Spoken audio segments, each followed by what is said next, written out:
நம்ம இன்றைக்கி பார்க்க போகிற டாபிக் எதை பற்றினா பேரபெட் வால் காங்கிரீட் தான். பேரபெட் வால் காங்கிரீட் அப்படிங்கிறது இப்போ எஸ்எஸ்சில் நம்ம பேரபெட் வால் போடுறோம், எம்எஸ்சில் போடுறோம், டிசைன் லேசரில் போடுறோம், இந்த மாதிரிலாம் பண்ணுறோம். ஆனால் சேஃப்னு பார்த்தோம்னா 2 அடி 3 அடியில் வைக்கிறாங்க.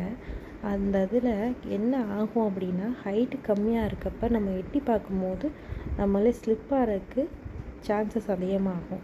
ஸோ பேரபெட் வாலில் வந்து இந்த மாதிரி ஹைட் வந்து எக்ஸ்ட்ரா வைக்கிறதுக்கு நம்ம இனிமேல் கட்டடம் கட்டணும் அப்படின்னாலும் பண்ணலாம். இல்லை வேணாம் அப்படின்னா எஸ்எஸ் இந்த மாதிரி எம்எஸ் இந்த மாதிரி நம்ம ஹைட்டை வந்து நமக்கு ஏற்ற மாதிரி அட்ஜஸ்ட் பண்ணி ஹைட்டை ஏற்றிக்கோங்க.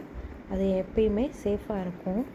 அதே மாதிரி நம்ம பேரபெட் வாலில் வந்து கட்டடம் கட்டி முடிக்க போகிறப்பே நம்ம ஒரு சில் பெல்ட் போட்டுறணும் காங்கிரீட்டில்.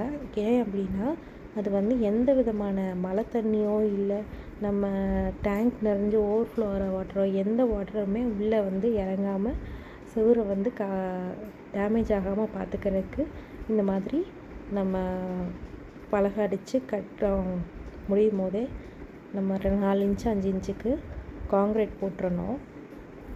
அது வந்து எந்த வித கிராக் பிரச்சனையும் வராது.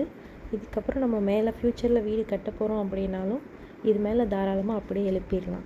இல்லைன்னா செவுரு டேமேஜ் ஆகும், அடுத்தடுத்து கீழே இருக்க பில்டிங் டேமேஜ் ஆகும், வெயிட் தாங்காது, இந்த மாதிரி பிரச்சனைகள்லாம் வரும்.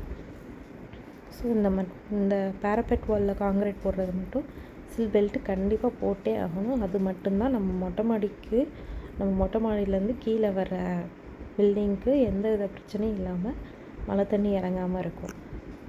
நம்ம என்ன தான் நம்ம ஃப்ளோரில் வந்து வாட்டர் ப்ரூஃப் போட்டாலும் இந்த மாதிரி பேரபெட் வாலில் இருந்து கூட வாட்டர் லீக்கேஜ் ஆகும்.